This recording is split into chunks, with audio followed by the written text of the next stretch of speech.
Remember when Ted McGinley joined the cast of your favorite show?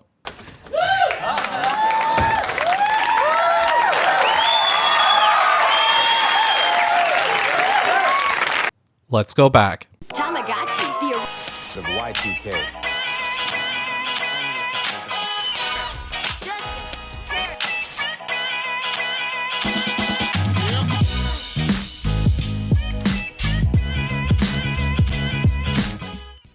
The year is 1980 and Happy Days has been on the air now for 7 seasons. After a salary dispute between Ron Howard and the studio, he decided to move on from the show and pursue writing and directing, which I would say worked out pretty well for him. This left the show without one of its stars, and 2 seasons after the now infamous Jump the Shark episode, a term in which television shows are measured by a certain episode where everything begins to go downhill and the quality dips. For Happy Days, this is when the Fonz quite literally jumped over a shark on water skis. Who would fill the gap? Meet the nephew of Howard and Marion Cunningham, Roger Phillips. I generally joke when a show starts to go downhill they add a child to the mix, which Happy Days also did with Heather in season 10 when Fonz dated her mother Ashley. Actor Ted McGinley stepped into arguably the vacant main role of the iconic sitcom, but people didn't seem to mind because the show's ratings had already dipped between seasons 6 and 7, going from a 28.5 to a 21.7. When McGinley joined Happy Days, it went down a bit, but not much, to a 20.8, and then staying there with a 20.6 for the next season. So where did the moniker Sitcom Killer come from? Once McGinley joined Happy Days, it continued for 4 more seasons, and it wasn't as bad as when Randy joined that 70s show. Fuck you, Randy. Fun fact, completely off topic. Did you know Randy was played by Joshua Myers, Seth Meyers' brother? Anyway, let's get back to Ted McGinley. The Ted McGinley curse was first noticed by the website aptly named Jump the Shark. Ironically also defunct now, if you scroll down to the homepage you see this, Ted McGinley, our patron saint, which leads you to this page that says, Ted is the patron saint of shark jumping. Chances are that if Ted is anywhere near your cast, consider the show on a downward spiral. That's not to take away from Ted's fine acting skills. Consensus here enjoys Ted more on the big screen, Revenge of the Nerds, than our sets. Then again, we wouldn't have a patron saint. Thanks, Ted. The website also kept a McGinley alert for any TV shows he was joining and a complete history of the cast he's been a part of, dubbing him Terminal Ted and other outlets calling him the Sitcom Killer. What Jump the Shark noticed was a string of seemingly bad luck for McGinley, even before Happy Days came to an end with season 11. We haven't got wet yet.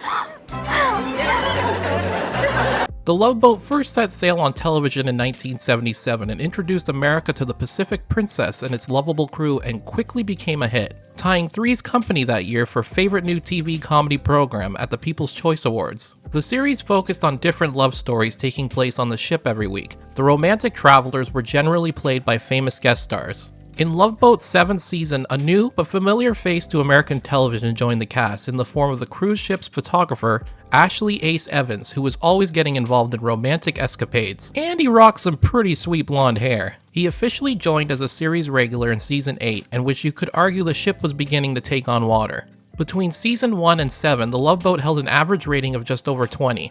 But in season 8, it hit its biggest low with a 15.3 and only continued to go down in the following and final season with a 12.7. 1984 was sort of the year of Ted McGinley because not only was he on The Love Boat and Happy Days in 1984, but he played in one of his most memorable film roles as Stan Gable in Revenge of the Nerds. In the locker room, now!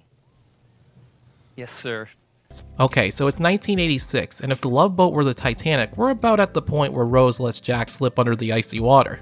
McGinley needs a life raft, and he finds it in the long-running primetime soap opera Dynasty. Dynasty, for those of you who've never watched it like me, is about a rich family and their struggles. It was like a scripted Keeping Up with the Kardashians. So basically it was just Keeping Up with the Kardashians. McGinley joined as Clay Fallmont, the playboy son of a political family who would eventually fall for Leslie Carrington, played by Terry Garber. The now infamous curse pointed out by Jump the Shark struck again because McGinley joined the show in the final episodes of season 6 and became a regular in season 7. Dynasty fell from number 7 in the ratings to number 24, then number 41, and in the 9th and final season to number 69 with an all-time low of a 10.5 rating.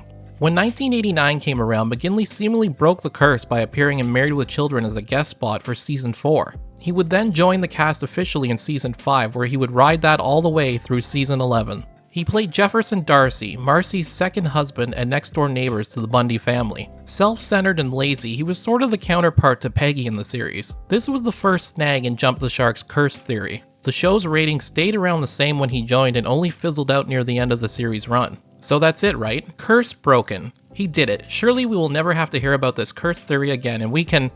1998? What happened in 1998? Aaron Sorkin's Sports Night debuted in 1998 on ABC. It was sort of a workplace dramedy. If you've ever seen Sorkin's other shows like The West Wing or The Newsroom, think that, but set in a sports studio. It actually wasn't too bad, and on it McGinley played Gordon, an attorney who was dating Dana Whitaker, one of the main characters of the show. Despite receiving critical acclaim, ABC pulled the plug on the series after only 2 seasons.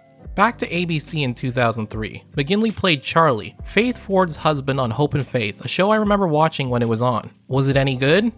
I honestly don't remember.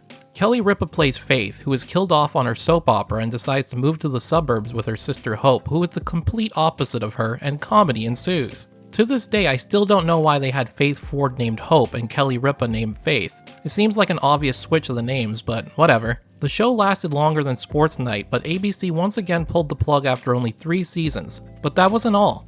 Remember Jump the Shark, the website that first introduced the McGinley curse? Well, it also ended in 2006, along with Hope and Faith. Coincidence? Yeah, probably. McGinley has made guest spots on many different shows since. I decided to comb through these shows to see if the curse struck anywhere else. And it kind of did, but not like it had in the past. In 2013, McGinley appeared on Mad Men for 1 episode in Season 6, and the series ended in Season 7. 2014, he appeared on Season 7 of Castle, and then the show ended in Season 8. And finally, in 2020, he appeared on Season 7 of Mom, and it ended the next season as well in Season 8. But these are just silly nitpicks. McGinley is a good actor, there's no doubt about that, so this curse has nothing to do with his talent. Now looking over everything Jump the Shark and the others were saying, it seemed like just a fun little theory at the expense of one man's career. If we look at the facts, McGinley joined most of these shows as they were already nearing their end. He jumped onto many sinking ships. I'm just now realizing that this video has many nautical themes. Sorry, just a thought. But in the end, McGinley continued to be a working actor in the business, which many aspiring actors would kill to have a career like his. In an interview with Dateline in 2004, McGinley addressed the so-called curse by saying, "I look at it from a different point of view. When I come onto a show, I'm possibly extending the show an extra year or an extra season. And you know what? He's still working to this day, and you can see him on Amazon Prime's show The Baxters, where he plays the father of the titular family." If you are one of the people who believed in the Ted McGinley curse, then I think it's safe to say that the curse was lifted a long time ago. But for me, I don't believe there was a curse to begin with. If you enjoyed this video, be sure to like and subscribe. Anyone who likes this video, may any curses on you be lifted. Legal disclaimer, I am not a witch, nor a warlock, or a wizard. Bye everyone. Sorry, bud.